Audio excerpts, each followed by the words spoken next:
अगर ये वीडियो आपको पसंद आए तो लाइक करें और शेयर करना मत भूलिए।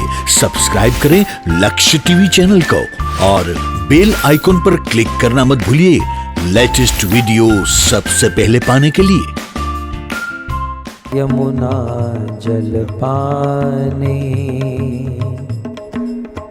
टूक मिले रसिकों की सदा,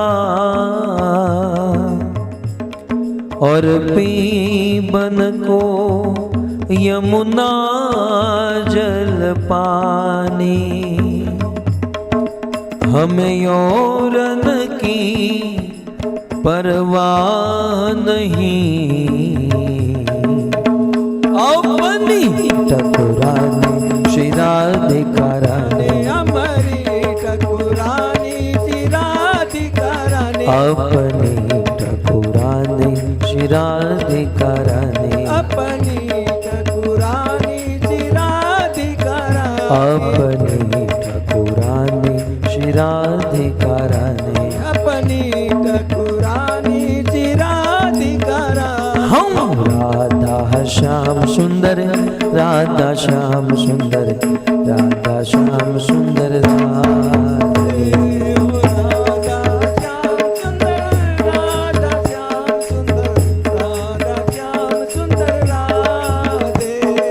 जगन्नाथ जगन्नाथ बलदेव जय सुभद्रा,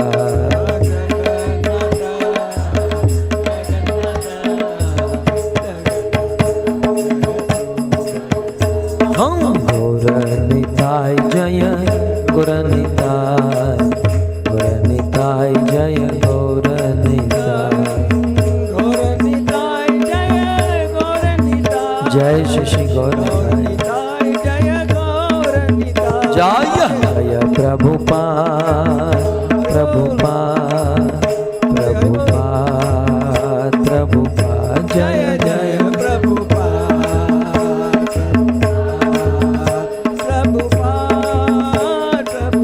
निताय गौर हरि बोल हरि बोल हरि बोल हरि बोल,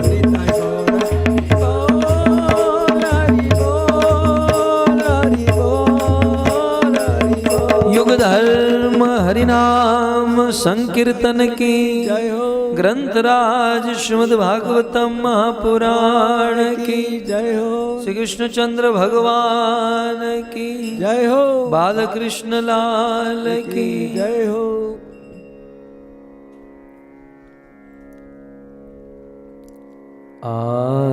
आराध्यो भगवान ब्रजेश तनय, तद्धाम वृंदावन,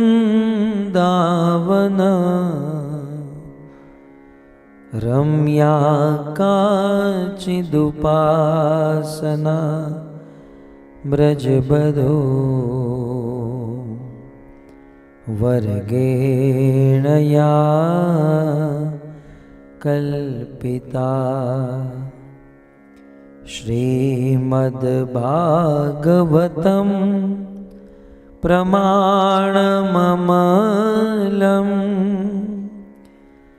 प्रेमापुमर्तो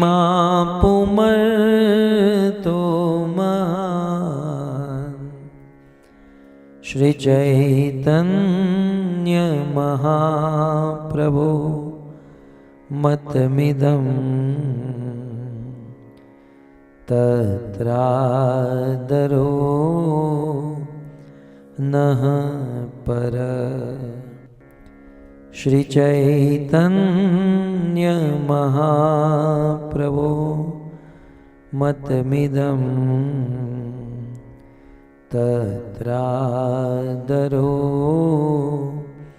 नः पर।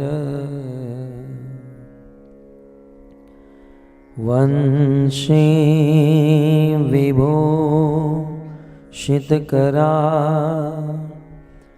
नवनीरदाभा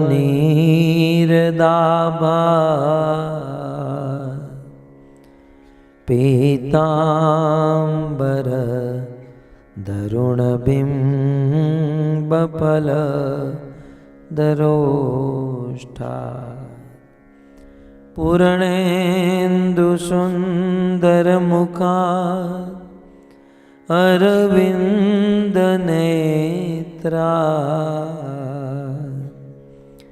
कृष्णात् परं किमपि तत्व अहं न जाने।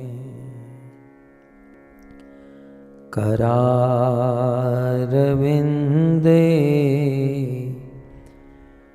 न पदारविन्दम्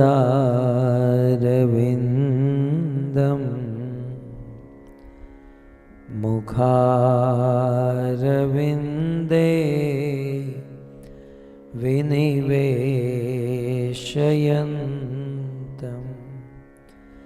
वटस्य पत्रस्य पुटे शयानम् बालं मुकुन्दं मनसा स्मरामि। अग्रे करुणा मथ पाण्डवानां दुशासनेन हतवस्त्रकेशा कृष्णात्तदाक्रोशदनन्य नाथा गोविन्द दामोदरमाधवेति गृहे गृहे गोप वधू कदम्बा सर्वे मिलित्वा समवाययोगम् पुण्यानि नामानि पठन्ति नित्यम् गोविन्द दामोदरमाधवे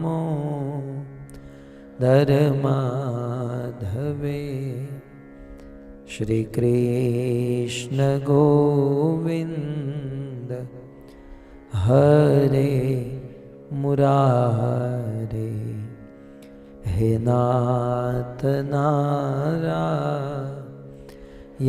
वासुदेव जिह्वे पिबत्स्वा अमृत में देव गोविंद दामोदर माधव। ओम नमो भगवते वासुदेवाय।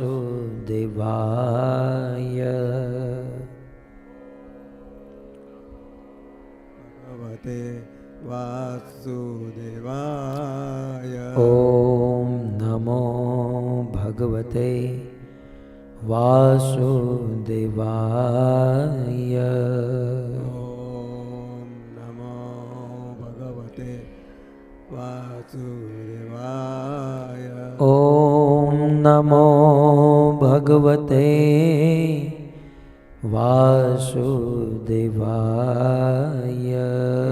ओम नमो भगवते वासुदेवाय। जय जय श्री राधा रमण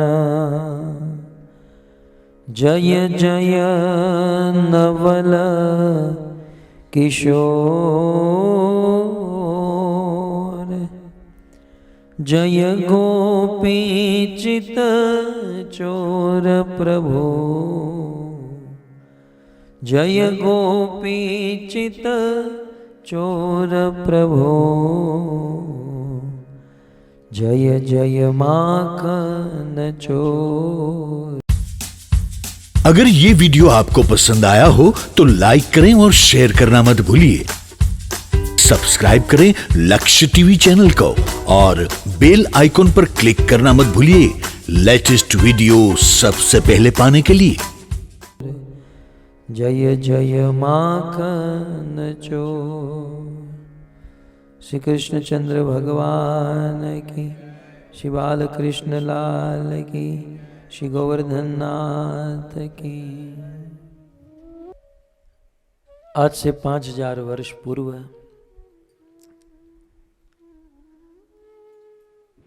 एक दिन महाराज युधिष्ठिर ने राजसूय यज्ञ किया और उस यज्ञ में दुनिया के सभी राजा महाराजा, रथी, अतिरथी, महारथी, यहां तक मनुष्य का रूप धारण करके समस्त देवी देवता उपस्थित हुए। पूरी राजसभा भरी हुई थी और उस समय धर्मराज युधिष्ठिर ने बगल में बाजू में बैठे हुए नारद मुनि को एक प्रश्न पूछा। श्री युधिष्ठिर महाराज नारद मुनि से कहते हैं कि महाराज, आपके द्वारा ब्रह्मचर्य व्रत की, आपके द्वारा ब्रह्मचारी आश्रम, वानप्रस्थ आश्रम और सन्यास आश्रम की बहुत बहुत महिमा बताई गई। महामुनि, आपने यहां तक कह दिया कि जो सन्यास लेता है वही भगवान को प्राप्त करता है। तब मेरे मन में जिज्ञासा हो रही है कि सन्यास लेने वाला ही यदि भगवान को प्राप्त करेगा तो क्या हम सब गृहस्थी ऐसे ही रह जाएंगे? महाराज, हम गृहस्थियों के लिए कुछ बताइए। युधिष्ठिर महाराज ने बहुत सुंदर है। वास्तव में यह प्रश्न मुझे ऐसा लगता है युधिष्ठिर महाराज के लिए नहीं, हम लोगों के लिए है। श्रीमद् भागवत सप्तम स्कंद 14वां अध्याय प्रथम श्लोक। श्री युधिष्ठिर उवाच गृहस्थ एताम पदवीम विधिना येन चांजसा याति देव ऋषे ब्रूहि मादृशो गृह मुड्डधि। युधिष्ठिर कहते हैं कि हे नारद मुनि, गृहस्थ एताम पदवीम, हम लोग गृहस्थ हैं और हम लोग गृहस्थ की पदवी में, गृहस्थ में पूर्ण रूप से आसक्त है। हम लोग गृहस्थियों के कर्तव्यों में फंसे हुए हैं।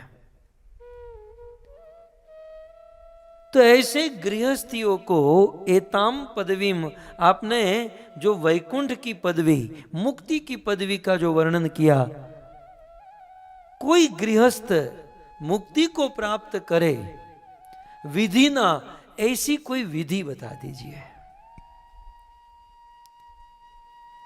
युधिष्ठिर महाराज का प्रश्न मुझे बहुत अच्छा लगा।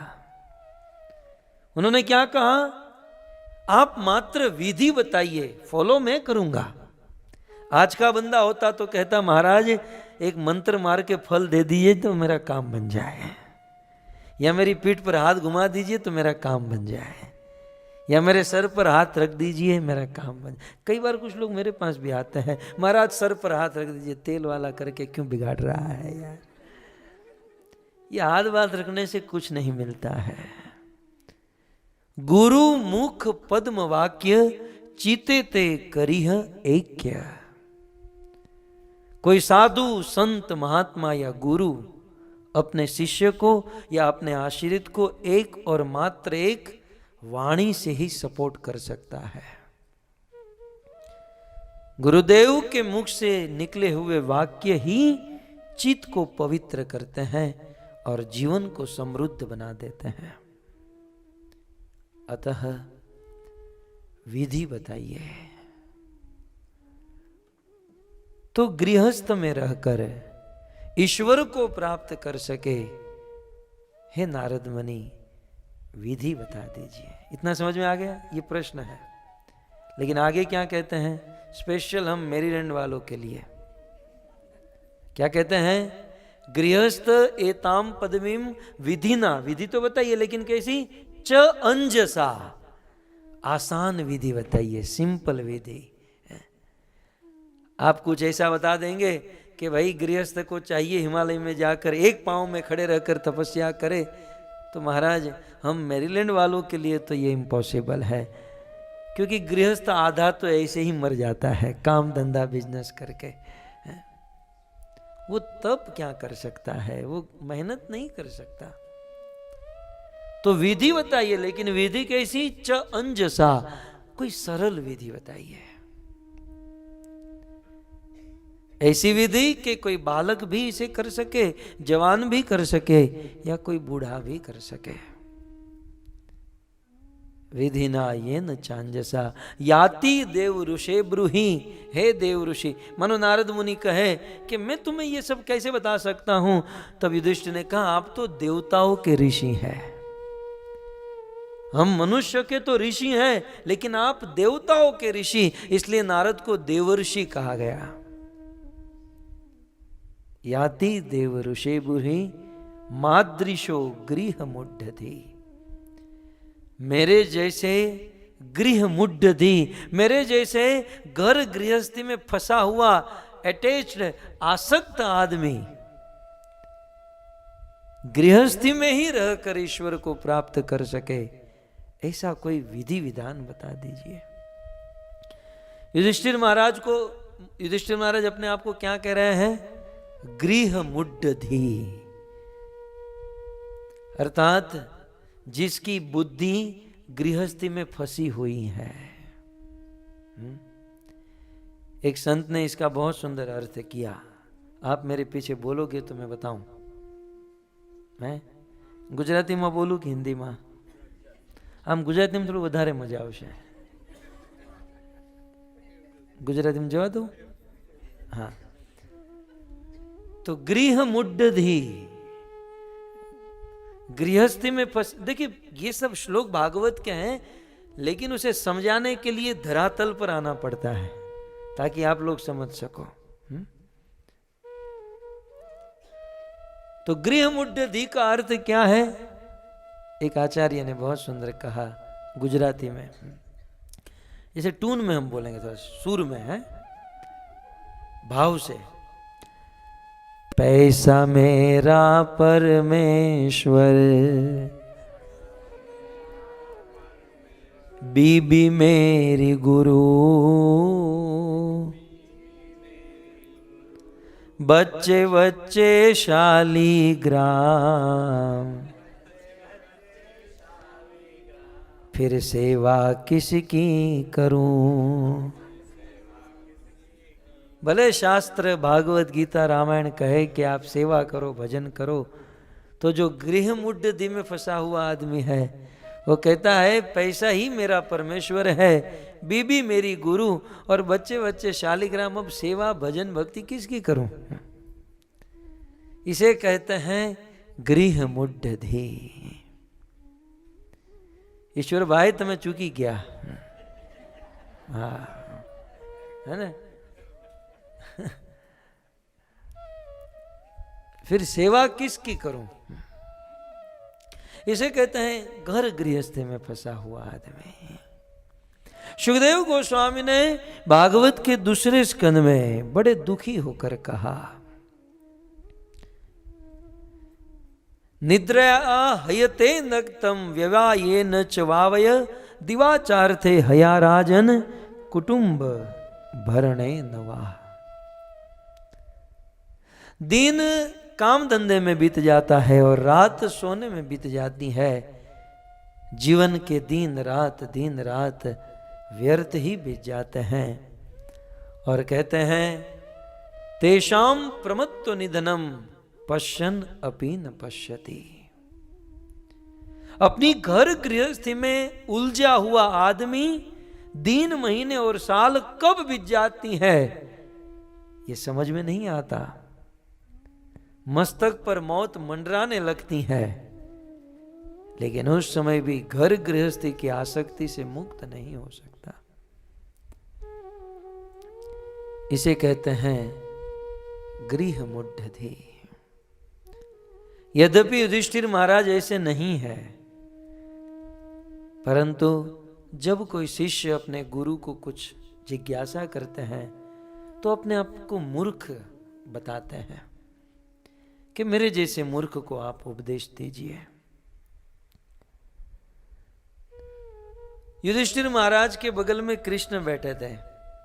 जब युधिष्ठिर नारद मुनि को पूछ रहे थे कि हम गृहस्थियों के लिए कोई उपाय बताइए, तो कृष्ण भी नाटकबाज तो है ही, वो भी दोनों हाथ जोड़कर, हाँ महाराज, इसकी तो एक पत्नी है, मेरी 16,000 पत्नी है, मैं तो बहुत बड़ी गृहस्थी की जंजाल में फंसा हुआ हूं, बता दीजिए महाराज।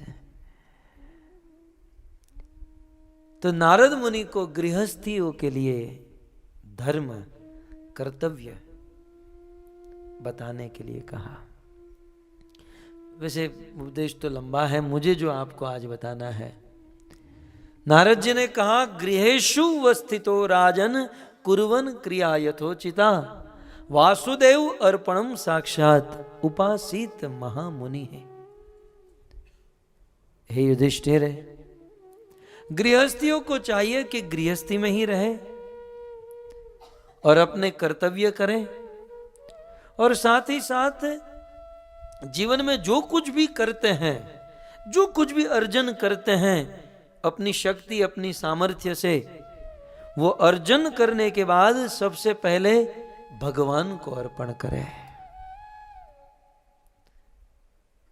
नारायणेति समर्पयेतत्। और साथ ही साथ उपासित महामुनि, गृहस्थों के लिए सबसे बड़ा उपदेश है वे महामुनियों की संगति करें, क्योंकि गृहस्थों में माया का प्रभाव बहुत अधिक होता है। इसलिए समय समय पर यदि महात्माओं की संगति न की जाए तो आदमी गृहस्थ रूपी दलदल में खो जाता है, फंस जाता है। इसलिए गृहस्थ को चाहिए समय समय पर महात्माओं की संगति करें। यदि कोई गृहस्थ समय समय पर महात्माओं की संगति करता है तो गृहस्थी में होने वाले सभी दोषों से मुक्त हो जाता है। बताने के लिए बहुत सारी बातें हैं भक्तों, लेकिन सबसे महत्वपूर्ण गृहस्थों के लिए क्या है? उपासित महामुनि, महामुनियों की संगति करें। चाहे महामुनियों के पास जाए या महामुनियों को अपने घर पर बुलाए, कुल मिलाकर गृहस्थ को चाहिए महामुनि अर्थात साधु संत महात्माओं की संगति करे। तो प्रश्न होता है संगति करके क्या करे?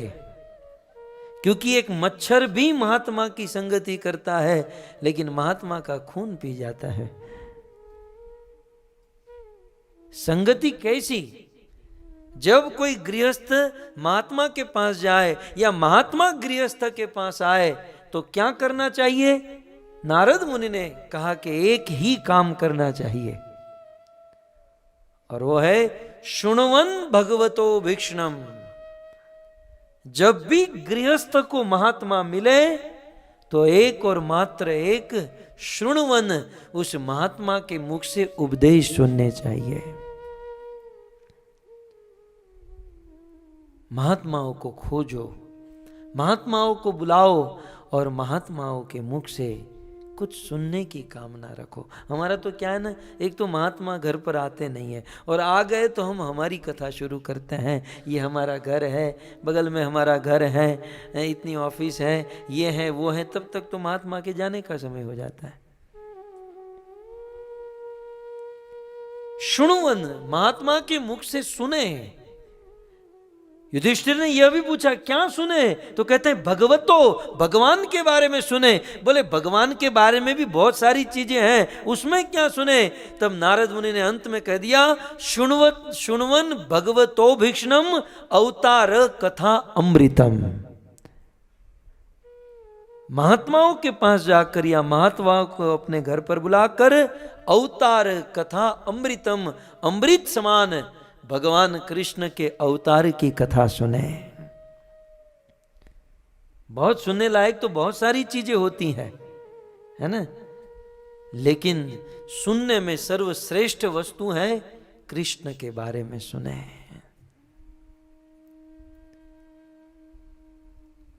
अवतार के बारे में।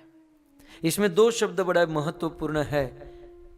इस श्लोक में एक शब्द कहा अभीक्ष्णम, शुण्वन भगवतो भीक्षणम। अभीक्ष्णम का अर्थ होता है बारंबार।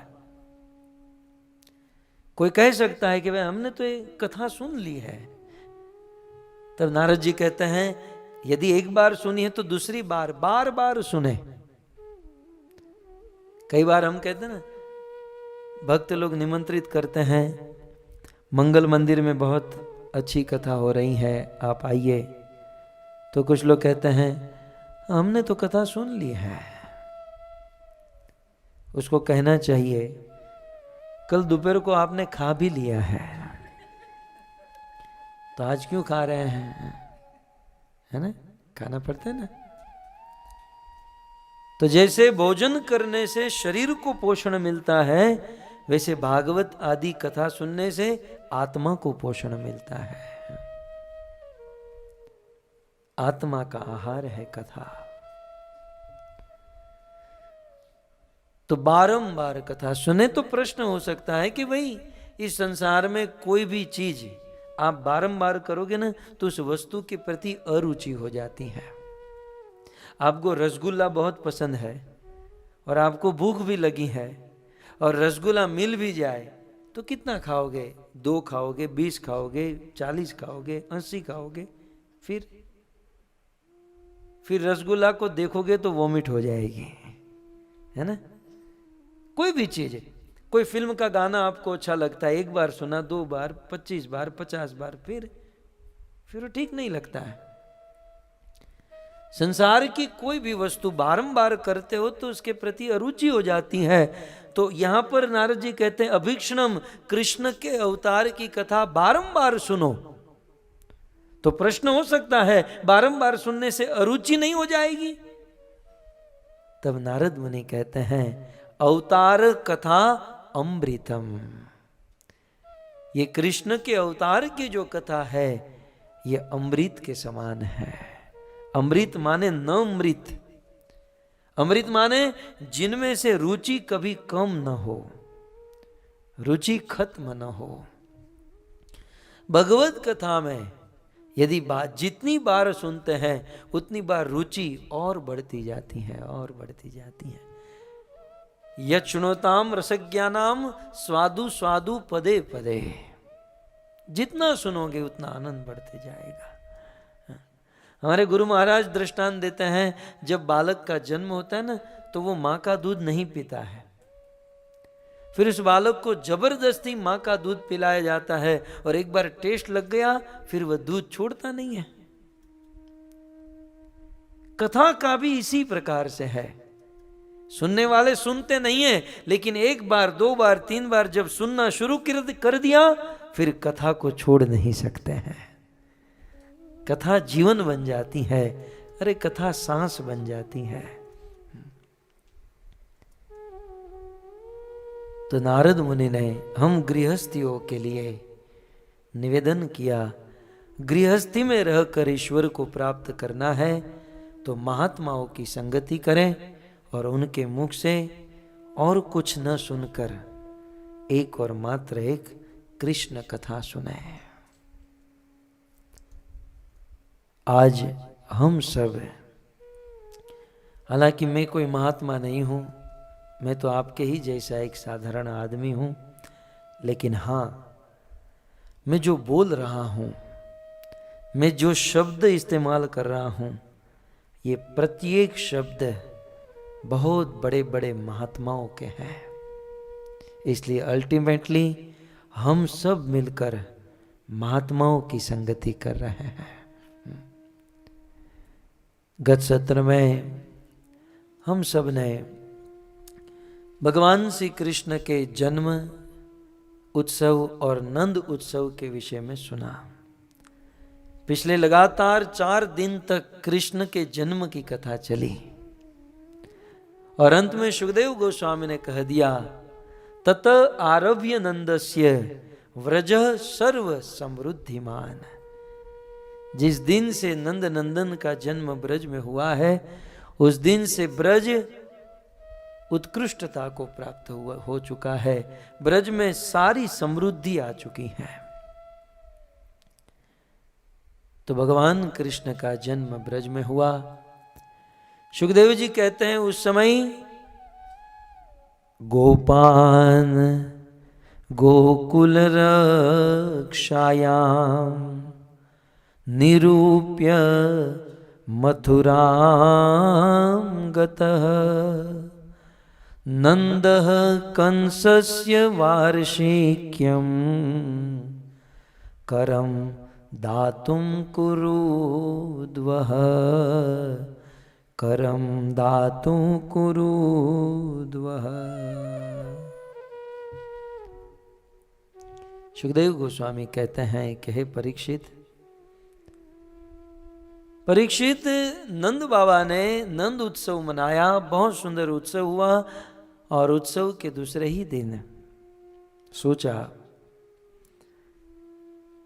जैसे मैंने कल कहा था, मेरे से गलती हो गई। मैं कल ये कहा था कि हर महीने नंद आदि गोपों को टैक्स भरना पड़ता था, है ना? लेकिन हर महीने नहीं, हर वर्ष में। ये वार्षिक टैक्स था, ऐसा श्लोक में लिखा, नंदः कंसस्य वार्षिक्यम। तो टैक्स तो हर साल में ही एक बार होता है ना, हर महीने होता तो आदमी मर जाता। तो वार्षिक ईयरली टैक्स पे करने का समय आ चुका था। नंद महाराज ने सोचा कि समय से टैक्स नहीं भरेंगे तो कंस के अनुचर आएंगे और उसे पता चलेगा कि बालक का जन्म हुआ है, तो न जाने आगे चलकर क्या होगा। इसलिए गोपान गोकुल रक्षायाम, ये सारे गोप गोकुल की रक्षा करने के लिए निरूप्य मथुरामगत, मथुरा में चले गए। कल मैंने कहा था, फिर से मैं आपको याद कराऊं, गोपान गोकुल रक्षायाम, ये सारे गोप गोकुल की रक्षा करने के लिए कंस के पास टैक्स भरने चले गए। गोकुल का अर्थ वो ब्रज गोकुल ही नहीं, हमारे शरीर को भी गोकुल कहा गया है। गो माने इंद्रिया, कुल माने समूह, इंद्रियों के समूह को भी गोकुल कहते हैं। अपने शरीर की रक्षा करने के लिए भी ईयरली टैक्स पे कर देना चाहिए, ऐसा भागवत हमें सिखाता है। तो नंद बाबा समस्त गोपों को लेकर ब्रज में गए, ब्रज से मथुरा गए। बहुत सारे छकड़ों में दूध, दही, छाछ आदि बड़े बड़े मटके भर भर के मथुरा पहुंचे। कंस को ये सारा टैक्स प्रदान किए। नंद जी ने सोचा कि अब मथुरा आया ही हूं तो मेरे मित्र वसुदेव जी से मिलकर जाऊं। दूसरी ओर वसुदेव जी ने सोचा कि नंद बाबा मथुरा में आए हैं तो मुझे मिले बिना जा नहीं सकते,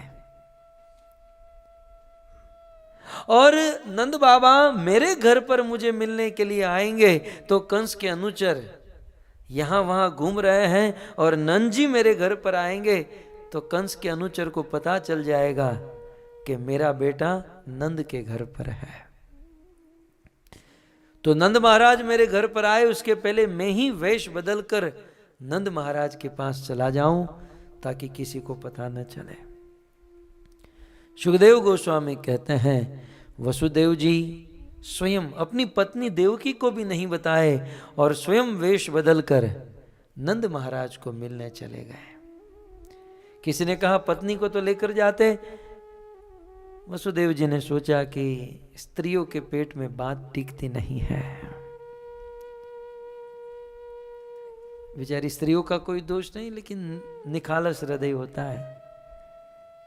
कहती भी है, सखी एक सीक्रेट बात कहती हूं, किसी को कहना मत। तने एक बात कहूं, कोई ने कहती नहीं, कोई ने नहीं कहती, कोई ने नहीं कहती, कहता हजारों ने कही दे से। स्त्रियों का ही स्वभाव, और उसमें स्त्रियों का भी कोई दोष नहीं। जिस दिन से युधिष्ठिर महाराज ने श्राप दिया है, उस दिन से स्त्रियों के पेट में कोई बात नहीं टिकती। और देवी कुंती के प्रसंग में फिर कभी सुनेंगे, लेकिन नहीं लेकर गए। और वेश बदलकर वसुदेव जी नंद महाराज के पास आए। नंद और वसुदेव जी का मिलन भागवत के एक अध्याय में दोनों के चर्चा की कथा है।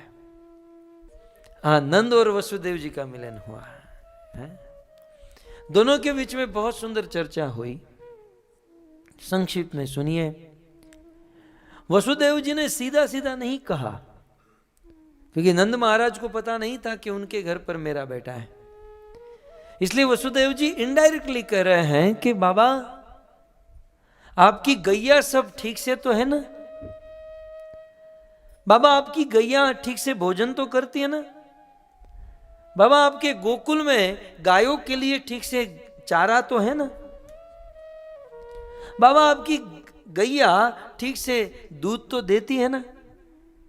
ये सारे प्रश्न केवल कृष्ण के लिए थे। बोले गैया ठीक होगी, भोजन ठीक होगा, और गैया दूध ठीक से देती होगी तो दूध दही माखन ठीक से बनता होगा, और मेरा बेटा ठीक से खा पीता होगा। कितने परवश है कि सीधा पूछ भी नहीं सकते। तो इस प्रकार से चर्चा हुई, और नंद जी ने बात करते करते कहा कि आज इच्छा है कि आज के दिन यहीं रुक जाऊं, मैं कल सुबह मथुरा से गोकुल वापस जाऊंगा।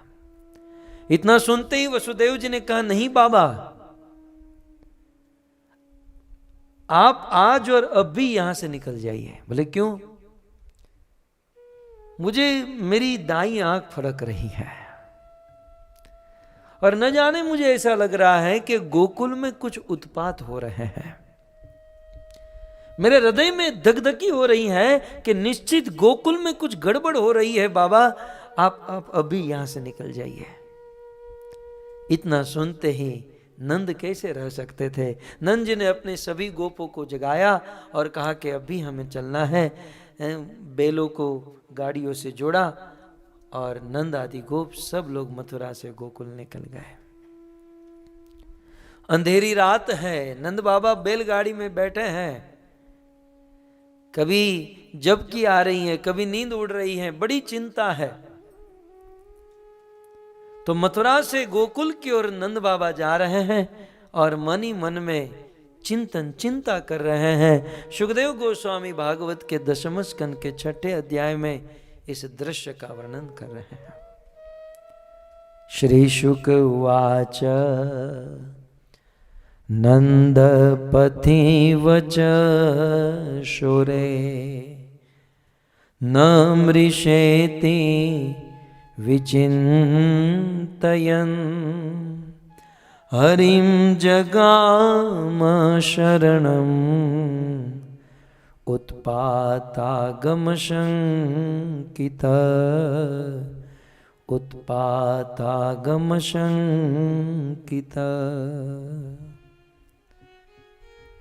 सुखदेव गोस्वामी कहते हैं, नंद पथी, नंद महाराज कहां पर है? पथी माने पथ पर है, मार्ग में है, मथुरा से गोकुल के मार्ग में है। वचह शोरे, शोरे माने शूरसेन के पुत्र वसुदेव के वचन को स्मरण करते हुए चिंता कर रहे हैं। विचिंतयन, विशेष रूप से चिंता हो रही है। अब चिंता क्यों नहीं होती? इस संसार में हमारे बालक जो पंच महाभूत से बना हुआ शरीर है, फिर भी उस बालक के लिए हम कितनी चिंता करते हैं। ये तो साक्षात भगवान थे, परब्रह्म। और नंद बाबा सोच रहे हैं कि वसुदेव के वचन कभी मिथ्या नहीं हो सकते। शौरे वचः न मृषेति इति विचिंतयन्। सुखदेव जी कहते हैं, नंद बाबा क्या सोच रहे हैं कि शूरसेन के पुत्र वसुदेव के वचन कभी मिथ्या नहीं हो सकते। क्योंकि बात भी सत्य है, जिस समय वसुदेव जी का जन्म हुआ उस समय आकाश में देवता प्रकट हुए और आकाशवाणी की थी कि यह बालक जीवन में कभी झूठ नहीं बोलेगा। देवताओं ने दुंदुभिया बजाई थी, इसलिए इनका एक नाम हुआ आनक दुंदुभे। तो वसुदेव के वचन मिथ्या नहीं हो सकते। और वसुदेव ने कहा कि गोकुल में उत्पात हो रहा है तो निश्चित कुछ ना कुछ उत्पात हो रहा होगा। मेरे लाला का क्या हुआ होगा, क्या उत्पात हो रहा होगा। नंद बाबा मन में चिंता कर रहे हैं। भक्तों, चिंता इस संसार में किसके जीवन में नहीं है? हम सबके जीवन में चिंता है। किसी को अपनी चिंता है, किसी को अपने परिवार की चिंता है, किसी को अपने बिजनेस की चिंता है, सबको चिंता है। और इस कलयुग में, वर्तमान के इस युग में 99% रोग चिंता से हो रहे हैं। एक कवि ने कहा कि चिंता और चिता में कोई अंतर नहीं, केवल अनुस्वार का भेद है। परंतु तारतम्य की दृष्टि से देखा जाए तो चिंता चिता अपि गरियसी। चिंता जो है ना, वो चिता से अधिक जलाती है, क्योंकि चिता मरे हुए आदमी को जलाती है और चिंता जीते जी आदमी को रात दिन जलाती है, रात दिन मारती है। हम सबको, मानो या न मानो, हम सबको कुछ ना कुछ चिंता है। और वहां नंद बाबा को भी चिंता है। लेकिन शास्त्र हमें सिखाते हैं, नंद जैसे भक्त हमें सिखाते हैं कि जब हमारे जीवन में चिंता आए तो हमें क्या करना चाहिए। नंद बाबा के जीवन में जब चिंता आई तो उन्होंने क्या किया? सुखदेव गोस्वामी कहते हैं, नंद पथि वच शोरे न मृषेति विचिंतयन्। जब बहुत चिंता होने लगी तो नंद जी ने क्या किया? हरिम जगाम शरणम। नंद बाबा मन ही मन हरिम शरणम, हरि की शरण में चले गए। जीवन की चिंताओं से यदि मुक्त होना चाहते हैं तो हरि की शरण ग्रहण कीजिएगा। हमारा क्या है ना, चिंता तो है, लेकिन चिंता से मुक्त होने के लिए संसार के साधारण लोगों की शरण में जाते हैं या ज्यादा से ज्यादा देवी देवताओं की शरण में जाते हैं। लेकिन भक्तों, चाहे देवी देवता हो, चाहे संसार के साधारण लोग हो, ये सब लोग चिंता में हैं। और ऐसे लोगों के पास जाकर चिंता घटेगी नहीं, चिंता और बढ़ेगी। सूफी ने बहुत सुंदर शेर लिखा,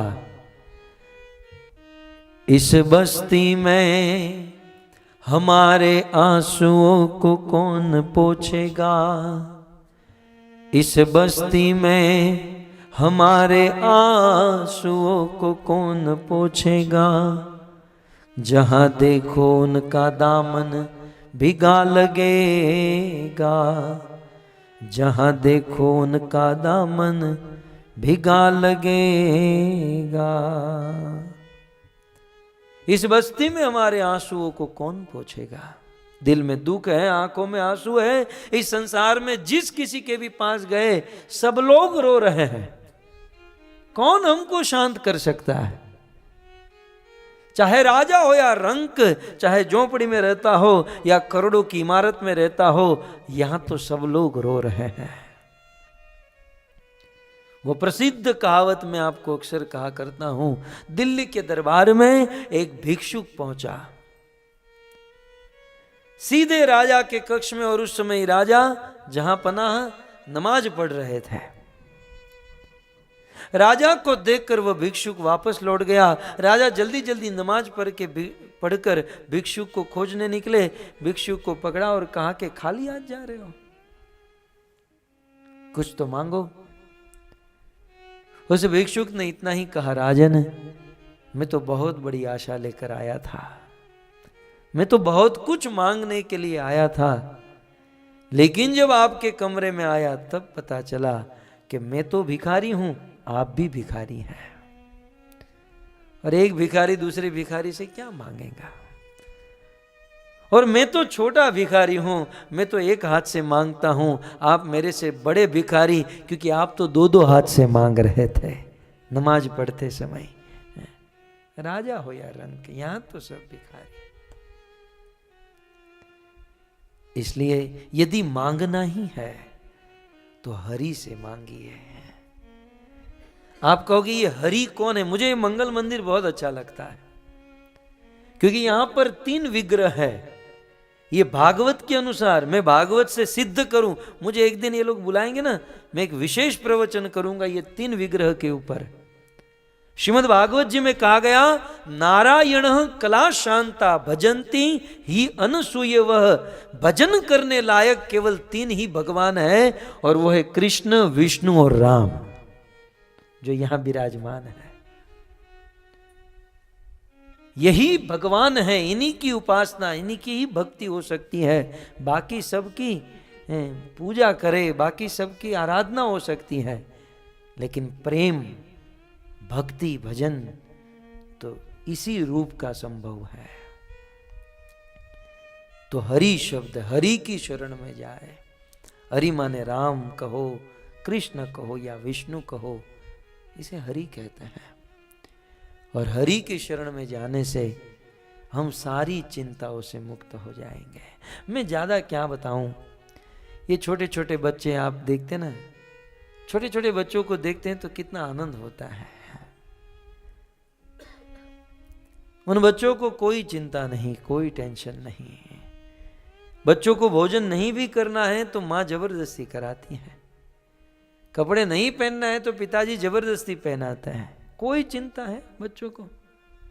ईश्वर यदि प्रकट हो और अनुग्रह करे तो मैं तो यही मांगूंगा, फिर से बच्चा बना दीजिए। ब्रह्मा के प्रथम पुत्रों ने यही मांगा ना, सनत कुमारों ने क्या कहा कि प्रभु बच्चा बना दीजिए, और बच्चे ही बने रहे। और मैं तो कहता हूं कोई बात नहीं, शरीर से बच्चे नहीं है, कम से कम स्वभाव से तो बच्चे बन जाए। जब बड़े महात्मा और शुद्ध भक्ति जब प्राप्त होती ना, तो बच्चों जैसा स्वभाव हो जाता है। बच्चे का गुण, भगवान दत्तात्रेय ने 24 गुरु बनाए, उनमें से एक बच्चा था। बच्चे से क्या गुण लिया भगवान दत्तात्रेय ने? बच्चे को आप गाली दे दो, उसे कोई फर्क नहीं पड़ता है, और बच्चे की आप स्तुति कर दो, प्रशंसा कर दो, तब भी कोई फर्क नहीं पड़ता है। चाहे मान सम्मान दो, चाहे अपमान करो, वो सम बना रहता है। साधु का स्वभाव बच्चों की तरह हो जाता है। कोई कुछ कह देता है तो बुरा लग जाता है, और चारानी की चॉकलेट दे देता है तो कूदने लगता है। साधु का स्वभाव बच्चे जैसा होता है। साधु जब किसी के घर पर जाता है तो जैसे कोई बच्चा खेलने के लिए आया हो, ऐसा एहसास हो, बच्चे की जैसा स्वभाव भगवान दत्तात्रेय ने सिखाया। खैर, तो मैं ये कह रहा था कि बच्चों को कोई चिंता नहीं होती, न खाने की चिंता, न पहनने की चिंता, कोई चिंता नहीं। कारण क्या है? कारण एक ही है कि वह बच्चा अपने पेरेंट्स, अपने माता पिता को आश्रित है ना। जब एक बच्चा साधारण माता पिता को आश्रित हो जाए तो सारी चिंताओं से मुक्त बन जाता है। यदि हम हमारे वास्तविक पिता राम और कृष्ण को आश्रित हो जाए तो सारी चिंताओं से क्यों मुक्त नहीं हो जाएंगे? अवश्य हो जाएंगे। बस केवल आश्रित होना है। यह आश्रय बहुत बड़ी चीज है भक्तों, बहुत बड़ी चीज। भगवान का आश्रय लेना, भगवान को शरणागत होना, ये बहुत बड़ी भक्ति। मैंने तो यहां तक देखे हैं, न साधना, न पूजा, न आराधना, कुछ नहीं, केवल भगवान की शरणागति और भगवान का धाम वैकुंठ। केवल शरणागति से वैकुंठ पा जाते हैं। शरणागति। तो हरिम जगाम शरणम, हरि की शरण ग्रहण करें। हरि नाम ही काफी है। हरि, हरि शब्द जो है ना, श्री चैतन्य महाप्रभु ने कहा हरि शब्द अनेक अर्थ, हरि शब्द के अनेकों अर्थ है, लेकिन दो मुख्य है, दुई मुख्यतम। पहला सर्व अमंगल हरे और दूसरा प्रेम दिया हरे मन। हरि का एक अर्थ है सर्व अमंगल हरे। हरि का अर्थ होता है जो अपने भक्तों के जीवन में होने वाले सभी अमंगल को हर ले, उसे हरि कहते हैं। हरि कहते, और हमारे हरि तो बहुत फेमस है, चुराने में तो बिल्कुल फेमस है। ब्रजे प्रसिद्धम नवनीत चोरम, ब्रज में आते हैं तो माखन चुराते हैं। केवल माखन ही नहीं, गोपांग नानाम दुकुल पित्त चोरम, गोपियों के वस्त्र को चुराते हैं। ब्रजवासी गण कहते हैं कि हमारे ब्रज में जो चोर आया वो चोर नहीं, संसार के सभी चोरों का सरदार है। क्योंकि हमने आज तक चोर देखे, किसी का धन चुरा लिया, किसी का गहना चुरा लिया, किसी की गाड़ी चुरा लिया। सफेद कोट में वो डॉक्टर जो होते किसी की किडनी चुरा लेते, यहाँ तक चोर देखे हैं। लेकिन हमारे ब्रज में जो चोर आया है वो तो श्री राधिकाया हृदयस्य चोरम, ये तो हार्ट ही चुरा लेता है, ये तो हृदय ही चुरा कर भाग जाता है। ये चोर नहीं, ये तो चोरों का सरदार है। हरि माने हरति इति हरि, चुरा लेना। जो अपने आश्रित, अपने भक्तों के दुख को हर ले, उसे हरि कहते हैं। कैलाश के शिखर पर एक दिन पार्वती ने शिव जी से कहा, पतिदेव मैं आपसे कुछ चाहती हूं। अब नई नई शादी हुई, नया नया विवाह हुआ, शादी के 2-5 दिन बीते और पार्वती ने कहा पतिदेव मुझे कुछ चाहिए। तो स्वाभाविक है, शादी के 2-5 दिन के बाद पत्नी क्या कहेगी, हनीमून जाना है। शिव जी तो इंटरनेट सर्च भी करने लगे कि भाई कोई अच्छा पैकेज मिल जाए। पार्वती ने कहा मुझे कुछ चाहिए। शिव जी ने कहा बोलो क्या चाहिए। पार्वती ने कहा पतिदेव मुझे आपके मुख से राम कथा सुननी है, मुझे राम कथा सुननी है। इतना सुनते ही शिव जी को समाधि लगी। आंखें बंद करके शिव जी ने मंगलाचरण किया और राम के गुण को गाने लगे। मंगल भवन अमंगल हारी। हालो ने भाई, हालो ने।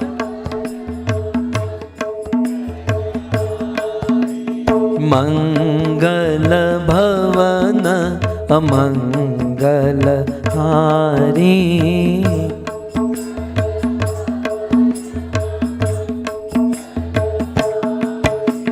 मंगल भवन अमंगल हारी। मंगल भवन अमंगल हारी। मंगल भवन अमंगल हारी।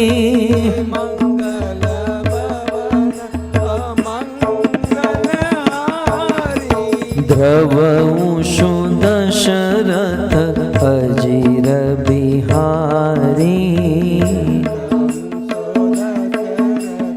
अजीर बिहारी। ध्रुवंशु दशरथ अजीर बिहारी।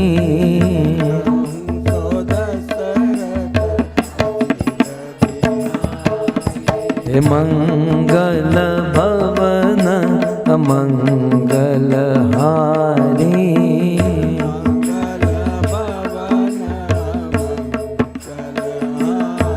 राजा राम राम राम सीता राम राम राम। राजा राम राम राम सीता राम राम राम। राजा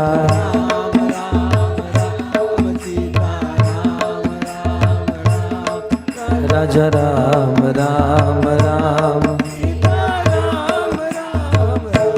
राजा राम राम राम, सीता राम राम राम, राजा राम राम राम, सीता राम राम राम, राजा राम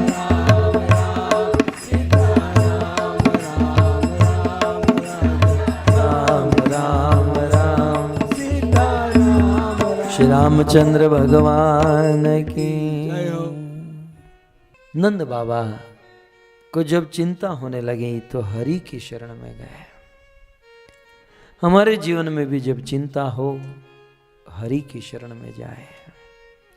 हरि की शरण ग्रहण करने का अर्थ है हरि का नाम लेना, हरि की कथा सुनना, हरि का दर्शन करना, उनकी भक्ति करना। तो मन ही मन हरि की शरण में गए। महाराज परीक्षित सुखदेव जी से कहते हैं कि सुखदेव जी, वसुदेव ने कहा था कि गोकुल में उत्पात हो रहे हैं, तो क्या वास्तव में हो रहे थे? सुखदेव जी कहते हैं हाँ। वसुदेव झूठ कैसे बोल सकते हैं? बोले उत्पात हो रहे थे। क्या उत्पात? कंसेन प्रहिता घोरा, पूतना बाल घातिनी, शिशुम चचार विघ्नन्ति, पूर ग्राम व्रज आदिशु। बोले कंसेन प्रहिता, कंस ने भेजा था किसको? पूतना नाम की राक्षसी को।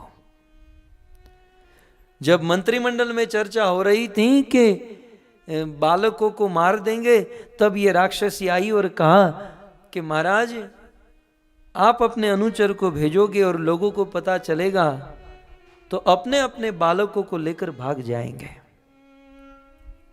आप चिंता मत करें, मैं पूतना रूप बदलना जानती हूं। मैं मेरा रूप बदलकर गोकुल में जाऊंगी और सभी गोपों को मार दूंगी, बच्चों को मार दूंगी, आपका काम हो जाएगा। कंस ने पूतना को भेजा। पूतना का अर्थ आचार्यों ने किया है पूतान अपि नयति इति पूतना। बड़े बड़े पुरुषों का भी जो अपहरण कर ले उसे पूतना कहते हैं, और ये तो बालकों को मारने जा रही थी। और एक प्रश्न हो सकता है कि ये सब ब्रज में रहने वाले पवित्र बालक थे, तो पूतना का एक अर्थ होता है कि पवित्रान इति नयति इति पूतना, जो पवित्र बालकों को भी मारने में समर्थ है उसे पूतना कहते हैं। तो कंसेन प्रहिता घोरा, स्वभाव कैसा था? घोर।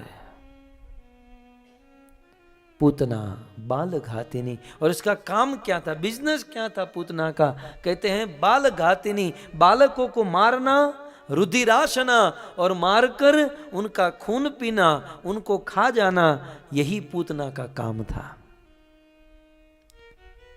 शिशुर चचार निघ्नन्ति पूर ग्राम व्रज आदिशो। वे दिखती कैसी थी? बहुत सारे श्लोकों में वर्णन। अगर ये वीडियो आपको पसंद आया हो तो लाइक करें और शेयर करना मत भूलिए। सब्सक्राइब करें लक्ष्य टीवी चैनल को, हाँ, और बेल आइकॉन पर क्लिक करना मत भूलिएगा लेटेस्ट वीडियो सबसे पहले पाने के लिए।